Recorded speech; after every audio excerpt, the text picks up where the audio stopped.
Good morning. Welcome to the Facebook Live series Straight Off the Bat, a show that covers the need to revive, survive, and adapt to the new normal. Well, is it new? I feel like normal is COVID-19. Join us as in this series, we'll be speaking to individuals across the financial industry who will help us understand financial literacy and education. I'm your host, Pauline Joseph, and I have a lot of questions this morning about the subject, the need to choose to challenge, because International Women's Day is something that was celebrated on March the 8th, but we're choosing to use this month to highlight gender issues, because gender equality is a conversation that we all need to be a part of. And you might be thinking, what does it have to do with financial literacy and education? You wait around and see. I'm going to have so many questions and you will realize why. So today our guest is across multiple industries. We have Sana Ragbir, she's the Group Risk Financial Officer at First Citizens Bank. We also have Candice Welch. She is the Director of Welch, Morris and Associates. And we have Cynthia Reddock-Downes, who is the CEO of a place we affectionately known as TAT, the Telecommunications Authority of Trinidad and Tobago. This is going to be a powerhouse of estrogen, so stick around. Before I bring them into the session, make sure to smash that like button, because we do these sessions every other week. We try to pinpoint these individuals because, you know, it's very hard nowadays to, to secure people time, and this is a best price event, free. So let me bring in our guest today. It's going to be quite a session. Here we go. All right. So because we have such I guess I could call this an all-inclusive session. This is a big Bram. What I'm going to try to do today, it's the first since we've done this, is to ask questions specifically to our individuals and highlight them as they speak. So we're going to start with Sana and just kind of give us a quick introduction to who she is and what does she do on a professional space. Sure. Good morning, everyone. Thank you, Pauline. I'm very happy and excited to be part of this panel. So I'm currently the Group Chief Risk Officer at First Citizens Bank. I was recently rotated into the position as part of the Leadership Development Program at First Citizens Bank, and previously I was the General Manager at First Citizens Investment Services, where I spent about 10 years. Prior to that, I did also work internationally in London. My entire career has been in the financial industry. It's about more than close to 19 years now. I'm not going to go up to 20 because, so I'm still staying at the 20, but close to 19 years now of experience, and I have spent my entire life in the financial industry. Wow, so you must have a wealth of knowledge. We can't wait to dig into that in just a few couple of minutes. We are having a bit of a problem with Cynthia. I'm not seeing your, I think you're stuck. You may have to come in and come back out. While we figure that one out, Candice, can you give us some insight on your history? Morning, everyone. It's a delight to be part of this panel this morning. I feel honored and privileged. I am, by profession, a chartered quantity surveyor with approximately 18 years of experience. I'm one of two directors at a very well-renowned and highly reputed construction consultancy practice in Trinidad and Tobago, which is Welch, Morris and Associates Limited, founded by my late dad, who is now deceased, and may God rest his soul. I partner with my brother, so it's a family business, and that's me professionally. And on a personal level, I am a loving daughter, a supportive sister, and a loyal friend. So you're one of those individuals. I always, when you drive past them, I see these people on, I swear it's a camera, when they're on these tripod things looking at stuff, these surveyors. I'm like, what do they do? What are they doing? I never know. Well, that's actually not that's not quantity surveying. That's more land surveying. Quantity surveyors are like we're the construction industry cost consultant, cost manager, construction legal advisor. So we really do the maths behind it, which is, working out and estimating cost of projects, building construction works, and that sort of thing. So we don't use the theodolite. That machine that you're referring to, that piece of equipment is a theodolite, really done by a land surveyor, not a quantity surveyor. So just bringing that in there. None the wiser. Yeah. You're clearly passionate about it. Next time, that's awesome. All right, so we got Cynthia back in. So great that we found her. So just do a quick introduction, Cynthia, on your background and the company that you work at. Okay, thank you very much. It's really a pleasure for me to be here this morning. I am Cynthia Reddock-Downes. I'm the Chief Executive Officer of the Telecommunications Authority of Trinidad and Tobago. I have been in telecoms for a number of years, having started back at the telephone company some years ago, and then moving over to the Telecoms Authority, in between which I spent a number of years living and working in the UK as well. The authority is a diverse organization. We have considerable responsibilities, as you know, arising from the Telecoms Act. However, it's really a pleasure working at the authority because of how current the issues are and how we need to be up to date and share the information that we know with the rest of Trinidad and Tobago. So it's really a wonderful opportunity to be working here.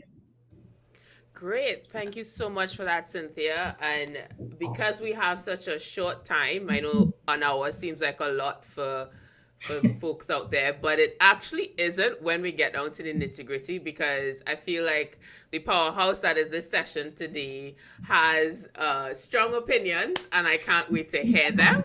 And I want to start, I'm just gonna, rip the plaster off and ask you ladies out there if you can share a quick story about when you realize, you were a minority in the space that you're in. I'm going to start with Candice, because I feel like from a construction position, I can't imagine the stories. I mean, just to find a boots that fit you properly with the steel toe is a problem in itself. So Candice, start it off us. Yes, I mean, it has been a journey. Really being the powerhouse of estrogen among a room of testosterone, I can tell you, is where it starts.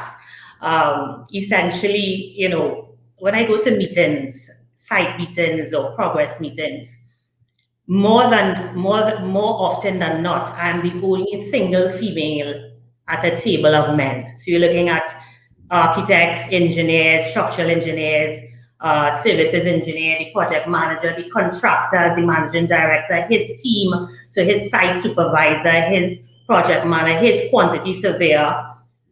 And you look around and you realize you're the single female voice among a group of men, and I mean, it's initially was a bit daunting, I would say, but then you find your space, you find your footing, and you're able to use your voice. And in that sense too, you tend to be able to simmer down the egos a bit when you speak. So essentially, it's my experience has been one of the minority, right? Firstly, being as a quantity surveyor, female quantity surveyor, the profession in itself is one where females take up, I would say, a more limited numerical count of the entire whole. Yeah, but enjoyable. Love what I do. Well, that's a positive spin on a space that you are somewhat very singular a lot of times.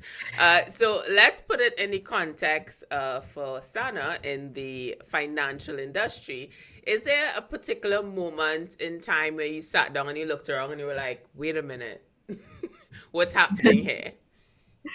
So, Pauline, it's very interesting you would say that, right? Traditionally, the financial industry has been dominated by men, but my career, I would admittedly, in my career, I believe I've been very fortunate in that I've had the opportunity to be around women, and I've also had the opportunity to be around men who have also been very supportive. So early in my days in my career, my male bosses were very supportive. Even though it may have been a male-dominated environment, I did not feel threatened in my early days. I will, however, counter that, and similar to what Candice is saying, that as I progressed in my career and I became more and more, and I started to achieve more and more, I realized that my interactions were changing.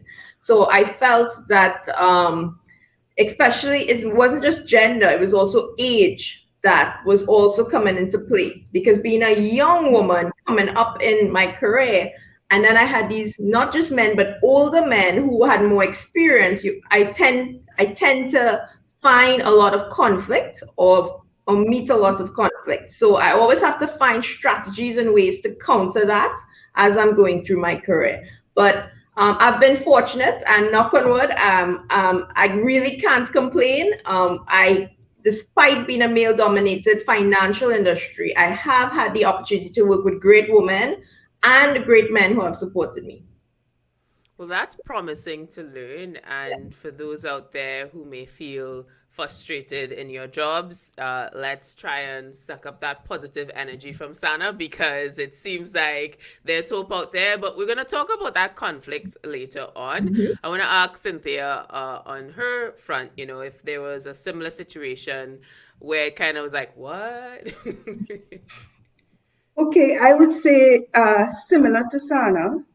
I was also, and I'm still involved in finance and accounting. My background is in accounting. And when I started off, as a matter of fact, as Sana, I was welcomed and so on in the industry because I was in a telecoms environment, but in finance and accounting. So that was okay. I think the first time that I realized that there was a difference was when I decided that I wanted to go to university. And I was looking around for support. In those days you had to pay fees. And I was looking around for some support in the organization. And then I realized that, wait, only engineers got scholarships back then. And so, I was in the beginning, I was a little bit daunted because I wanted to do accounting and management and so on. And I still wanted to work at the telephone company. And I said, I could see no reason why I should stop doing so. And so I bravely went and approached my manager, and he was very supportive, and he approached the CEO at the time. And, by the time I reached my second year, I got approval for a small bursary, and I was able to continue working at the telephone company even after the end of my first year into my second and final years.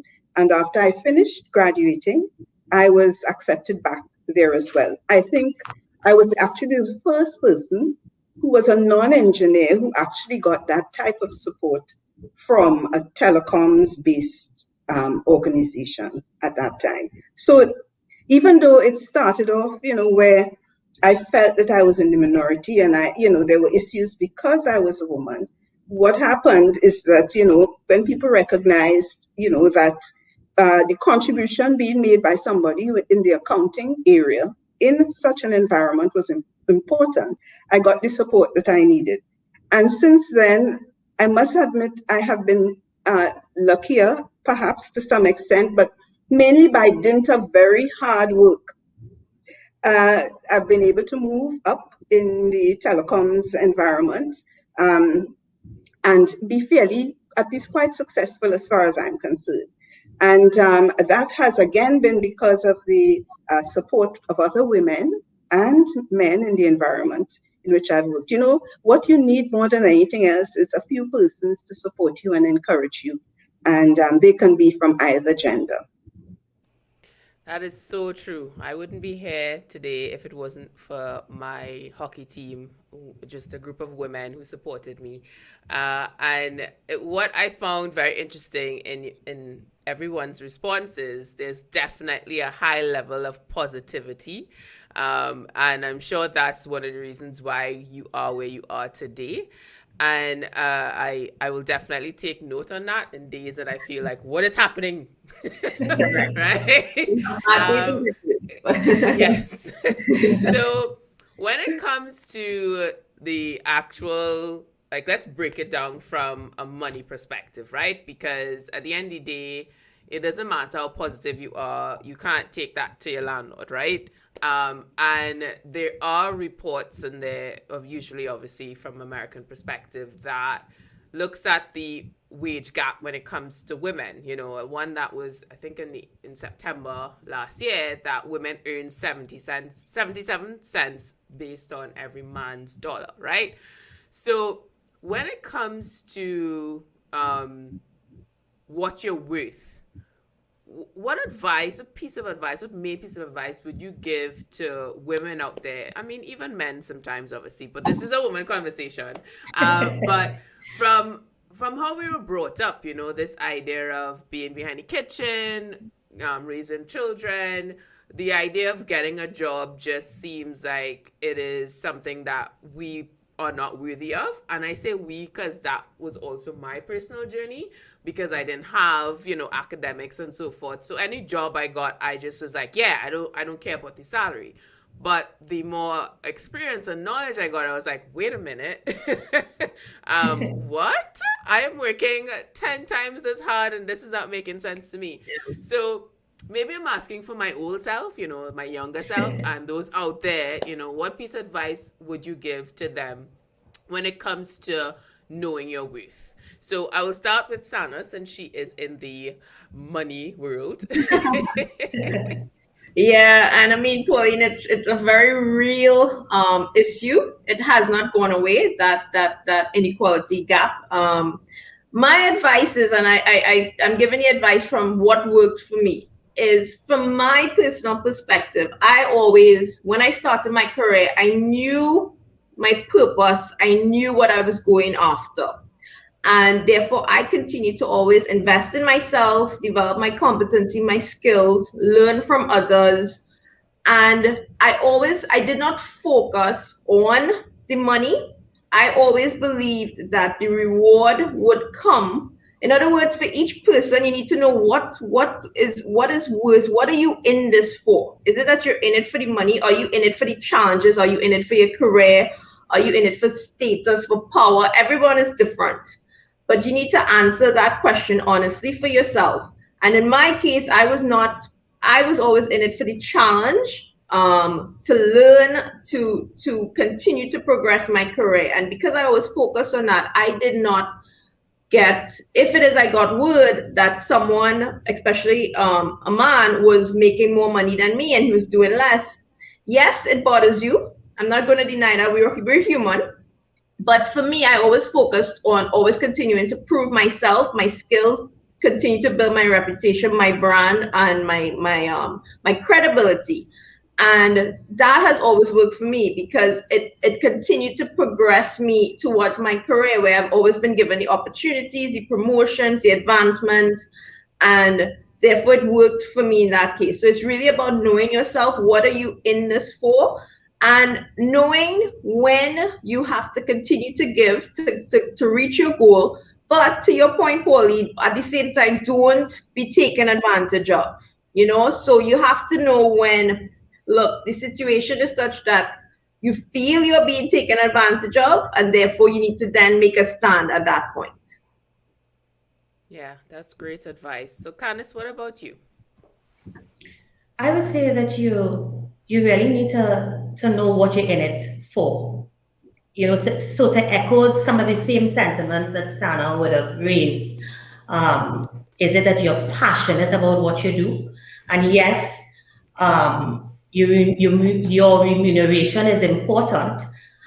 It's a vital aspect of life. That's how we live, that's how we eat, and that's how we enjoy life.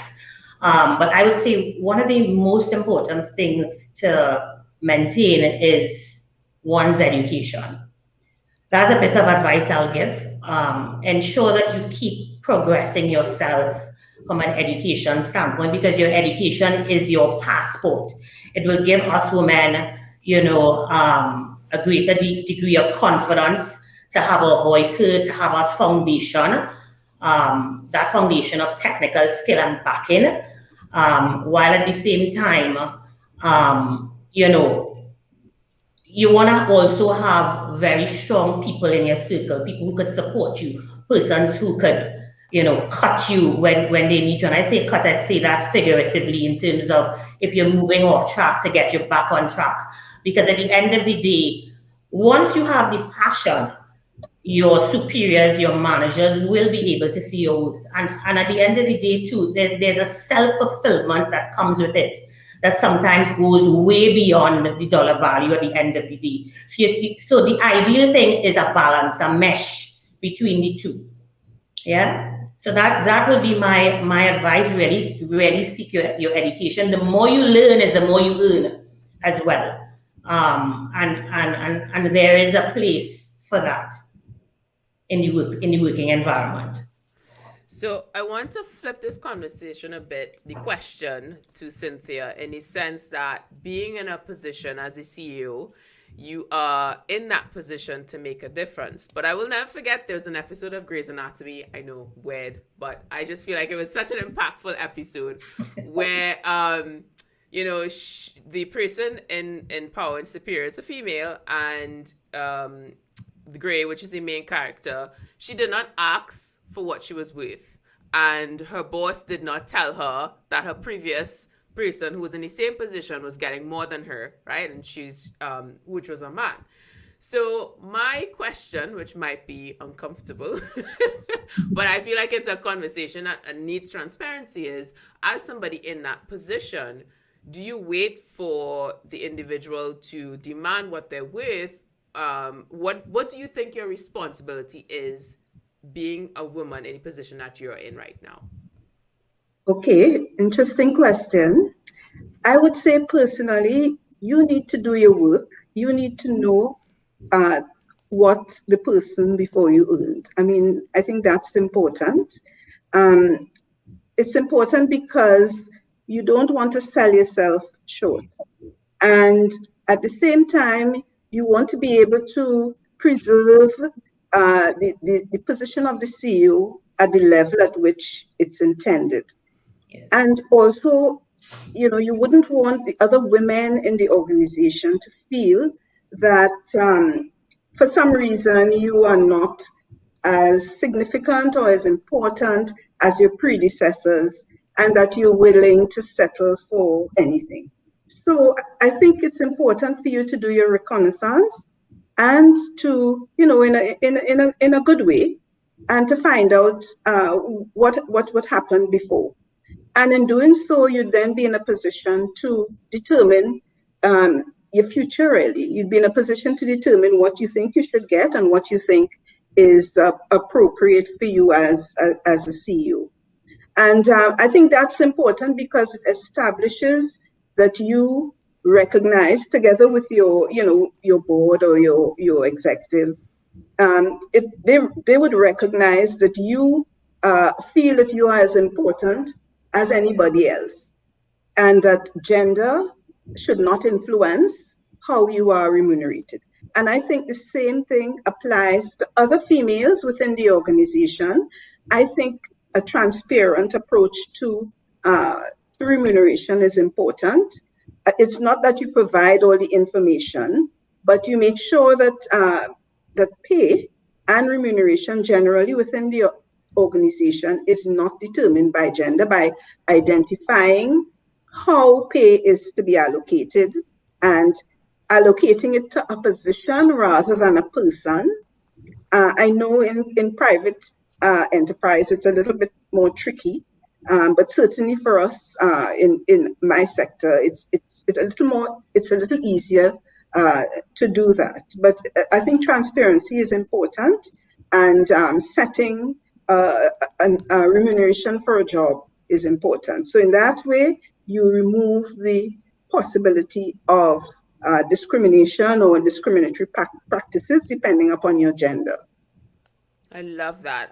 I wish more people had that onset and approach, because I feel like in our society, I mean, guys who are watching this live and you may be watching this on a replay, we don't necessarily, I didn't have a sit down about money, right? So in my family, money is just a hush. Like nobody talks about it, and it's something that only after and this actual live series from Bankers Association of Trinidad and Tobago has been an eye opener for me, because I love learning about these conversations because I never had them.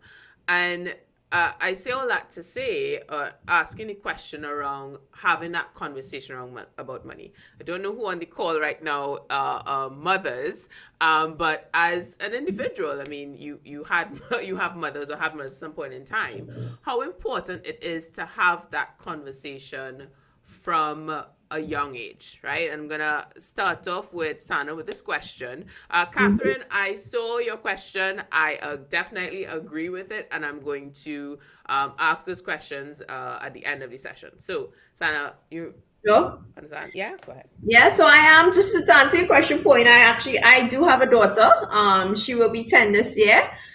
So I completely understand where you're coming from, and I agree with you, because even growing up, great parents, but they did not officially or formally sat me down to explain to me all the things that I would face as a young woman in my career, including dealing with money. What I did do, though, from a very young age is I learned by observing. I would observe how they manage their affairs. I learned from the conversations they would have. I saw the difficulties, and that's the type of individual I am.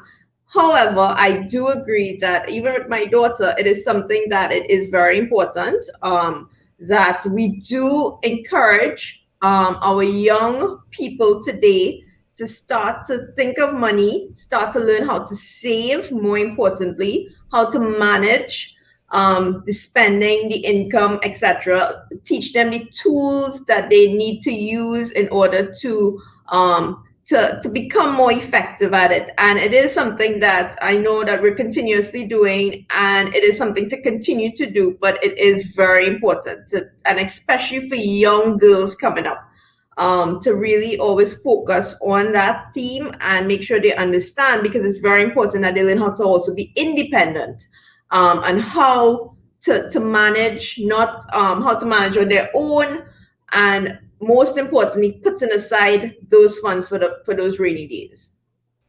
That's a good point. And for Candice, you're in a sort of a different situation, because you have a handover of a business that just seems like it should be a case of having those conversations about money. Yeah. How was that for you?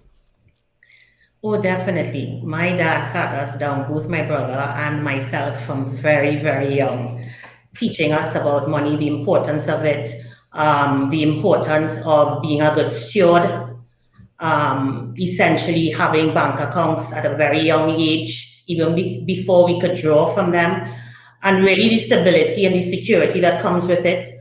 From very early, I remember I was sharing this at a meeting a little while ago, a conversation I personally had with my dad, both my mom and my dad, by the way, just because it's, as you said, it's a hand-down organization. And it being a family business, the interaction with my dad at that level was a bit more, and there was a question that he asked. He had asked me, where would you put, if you got money, where would you put it, under your feet or on top of your head? And at the time I was young, I was like a teenage, I was maybe about 12 or so. And at the time I said I would put it under my feet because I didn't want it to blow off of my head. And then his answer was, but he went more into the explanation, and he said, okay, the answer is correct, but you put it under your feet so that you can control it, and that if you put it above your head, the money then controls you. So the ideal approach is really for you to be able to have control over your finances, to be able to save, to be able to put away for the rainy day, to invest well, to be somewhat risky at times where your investments are concerned.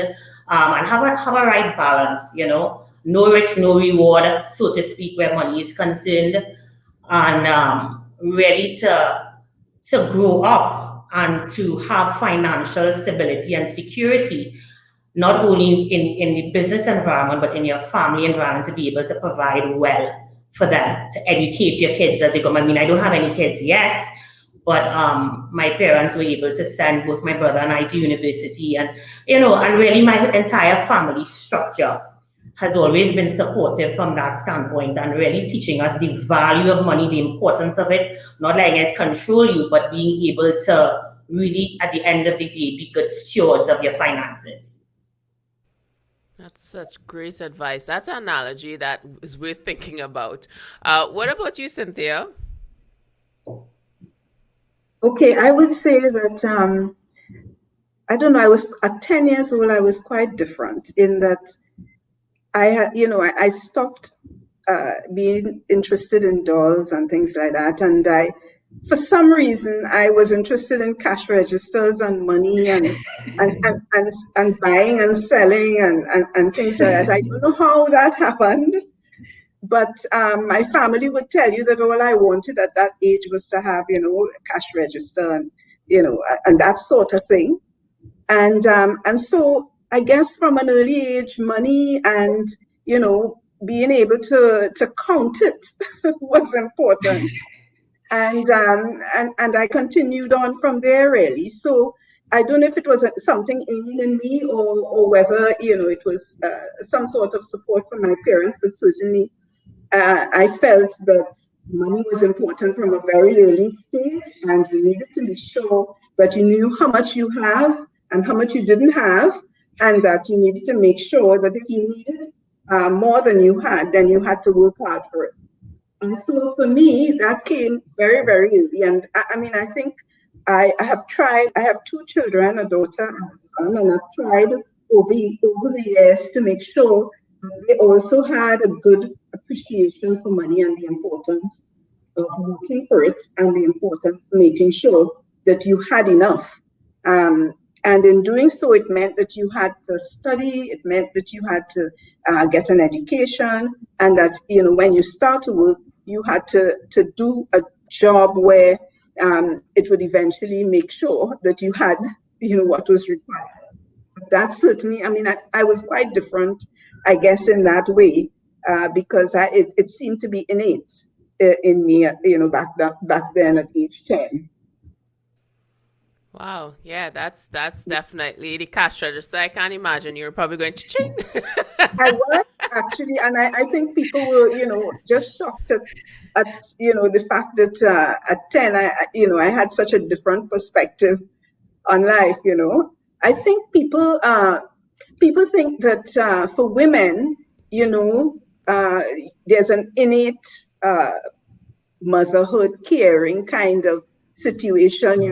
It's from the time you're born, but it's not necessarily so. I think more than anything else is learned. And so even though we have the preparation by having dolls every Christmas or during the year, it's when for birthdays and things like that, but still sometimes in many instances, and certainly in my case, I didn't think that I was born just for that reason, and even though I did have children and a family, I always thought it was important that you, you developed yourself as an individual first. Great. So I now know that we have two mothers in the room. So I'm going to ask you guys this question. And obviously, no one's out here parenting your children. But at the end of the day, there are a lot of things that is biology versus environment, nurture versus nature.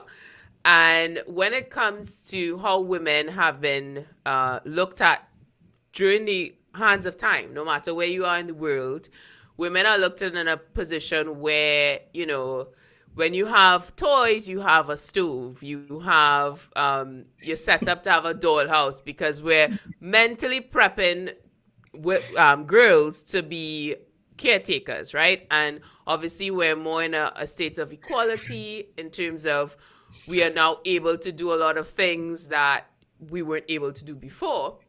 So when it comes to the shift in that conversation, what would be the biggest change of advice that would have been told in the 1980s versus today for that young girl to be empowered to be somebody that she wants to be? Because growing up, I I have 4 brothers, and I love to play football. I have so many bruises from climbing fences in Belmont. But a lot of times it was something that was like, don't do that, you're a girl. You're not supposed to do that, you're a girl. And when it comes to what we're telling girls now, what would be the biggest shift or change in conversation that you think we should have with girls? I want to start with Sana.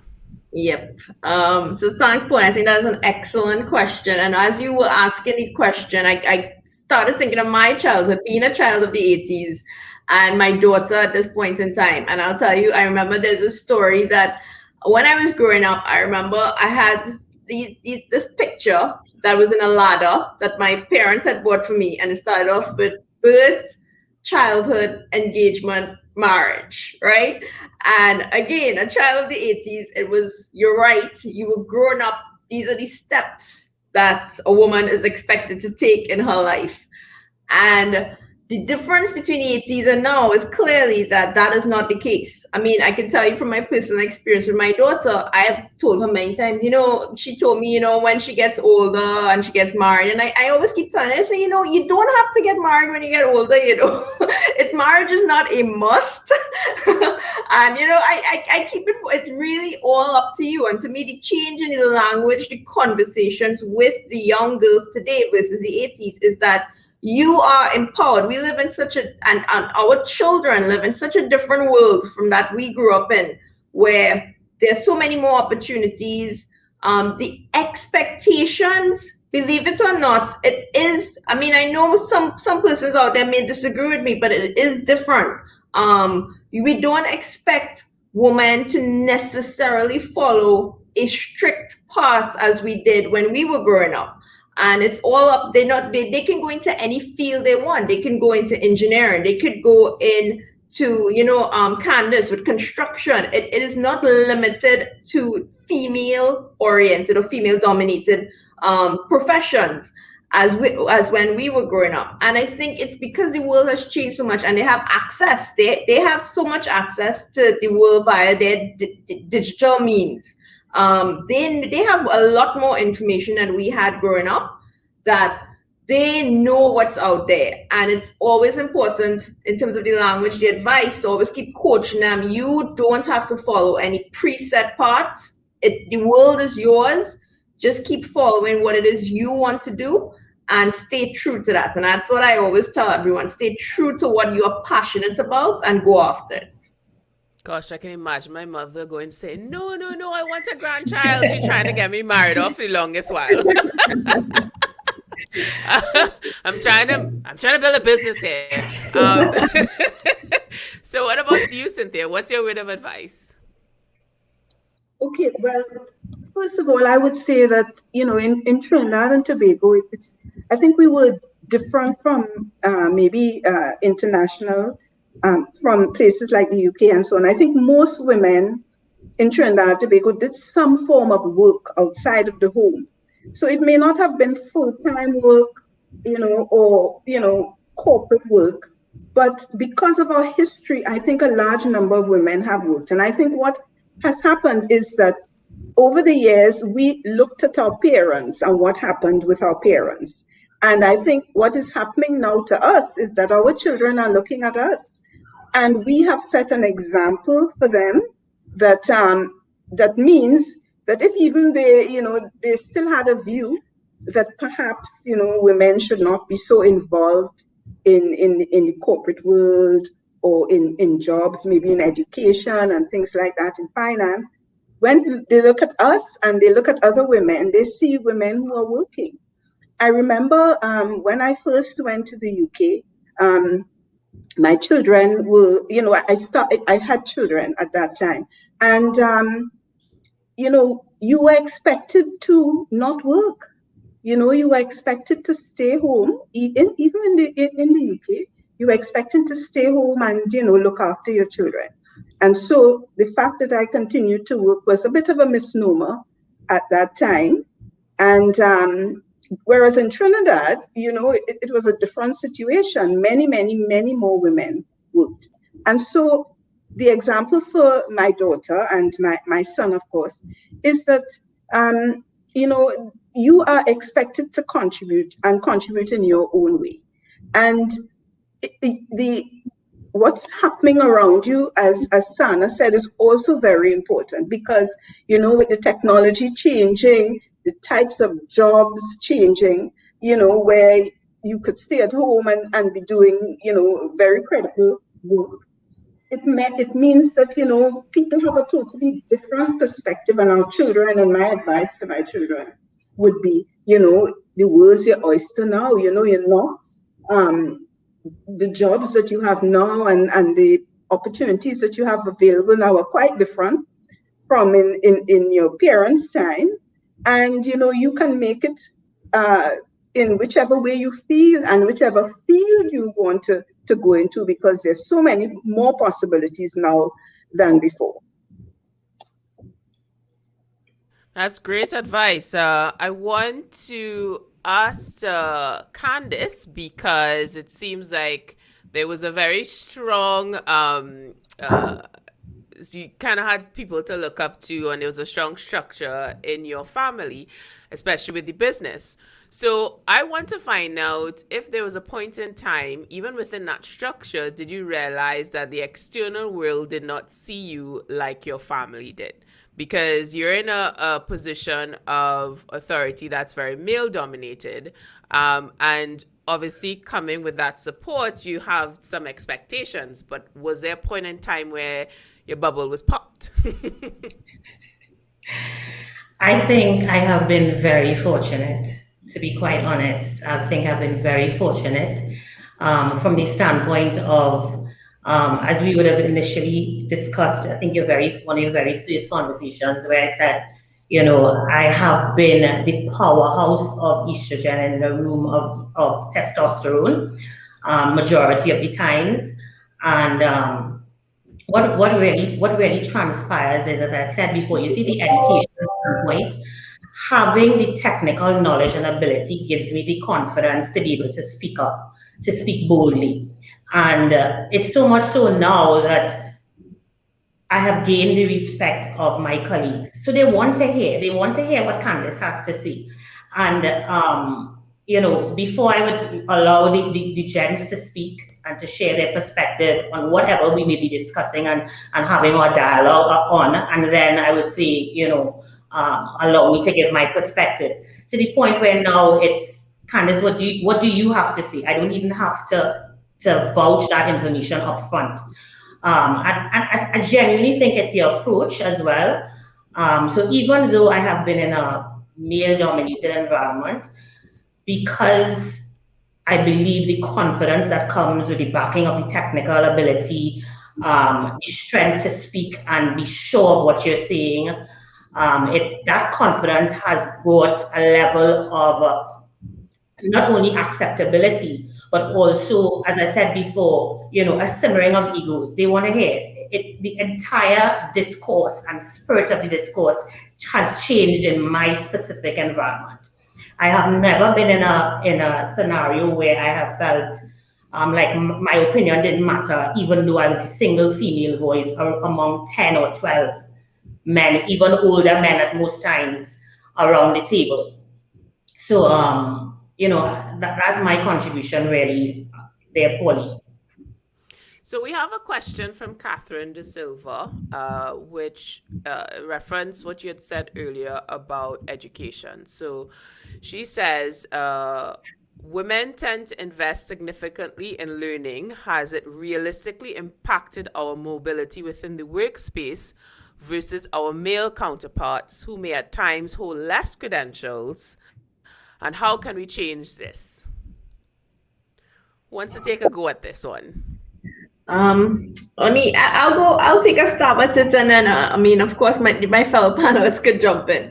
What I would say is it comes down to confidence, right? One of my key tips that I give to most people, and including and especially women, is, for instance, if you know you're going in to meet, because really to move ahead in your career and in the industry, it's really about gaining credibility and displaying your competency and skills.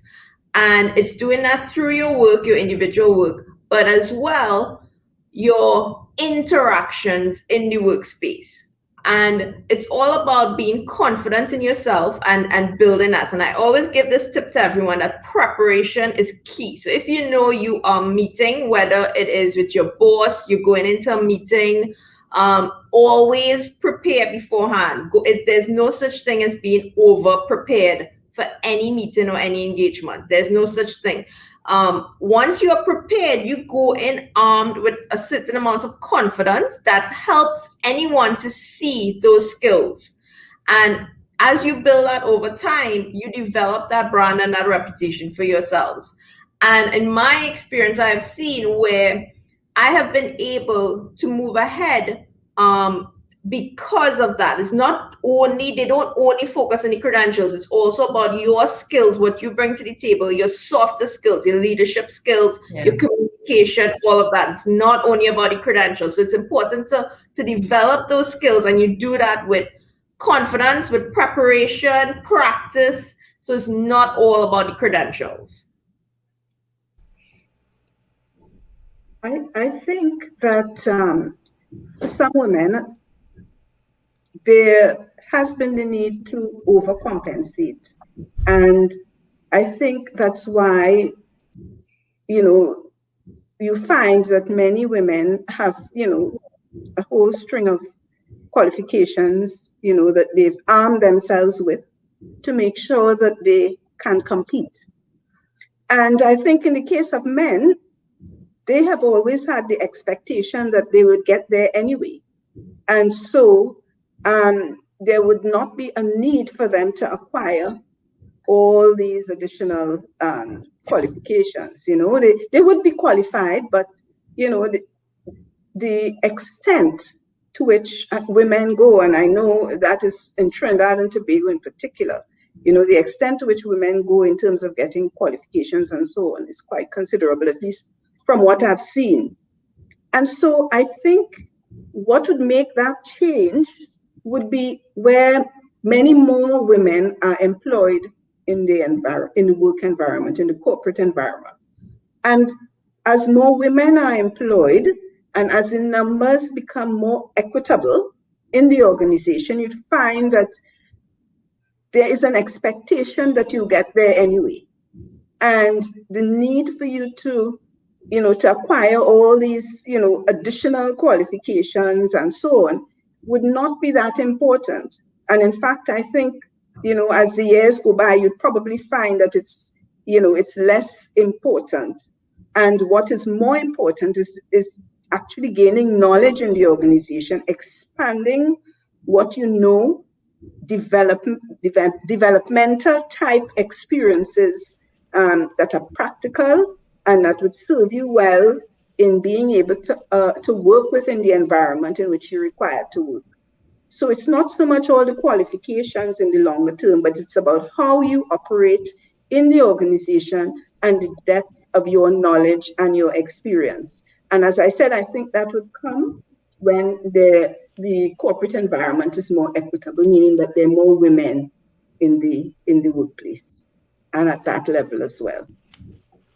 That's a great point, and that's actually one of the last questions that we're going to close off with when it comes to fostering equality.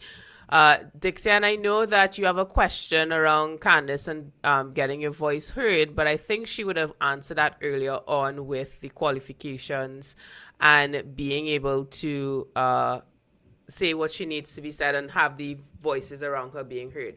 We're going to come back in a couple of seconds. The question that we want to close off with is, how can leaders in Trinidad and Tobago foster equality in the workplace? So I will have you guys simmer on that, and we will be right back.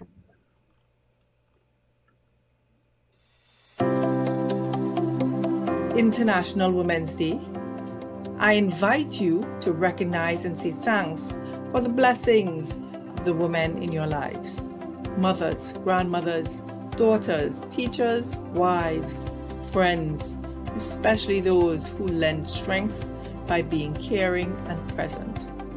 May I also call out, in particular, our men, brothers, colleagues, spouses, to also offer credit to the women in their lives who have inspired them, and to acknowledge too that when seeking gender equality, both men and women are responsible for seeing this to fruition.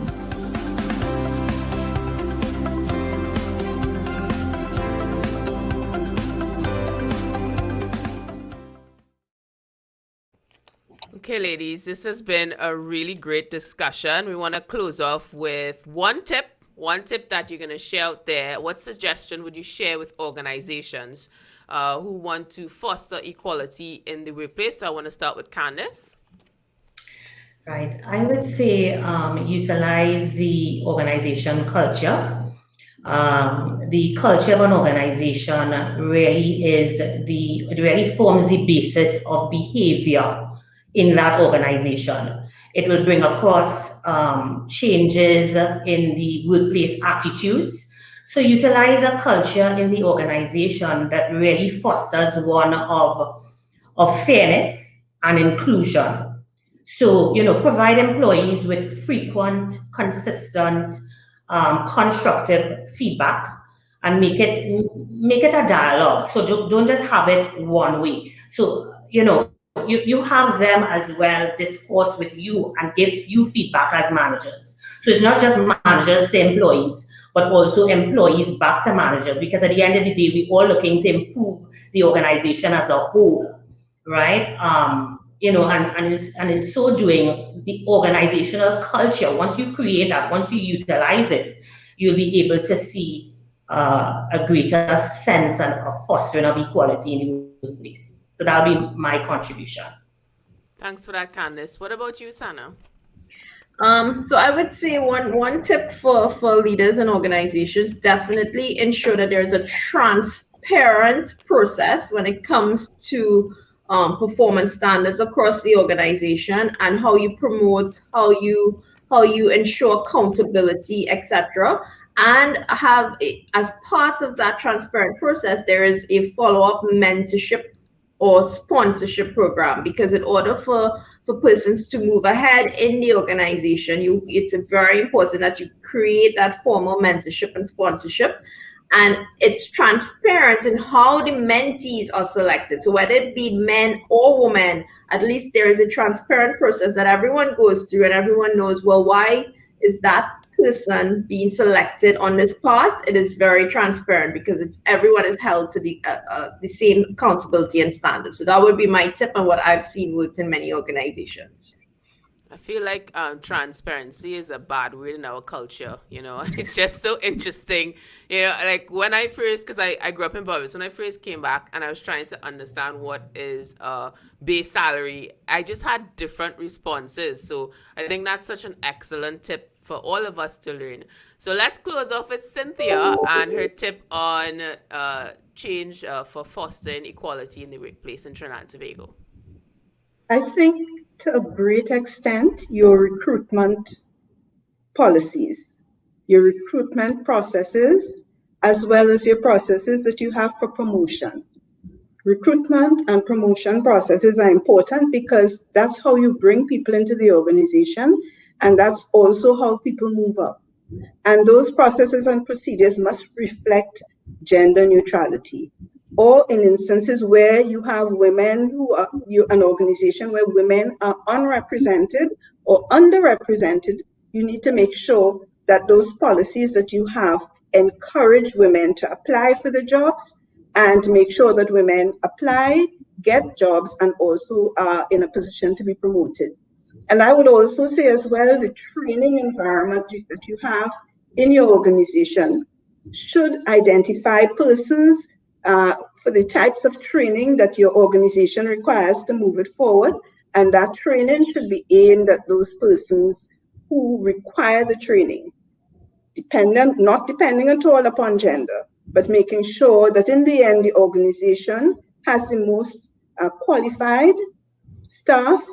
It's an efficiently run organization, and is able to continue to operate within an environment that's highly competitive.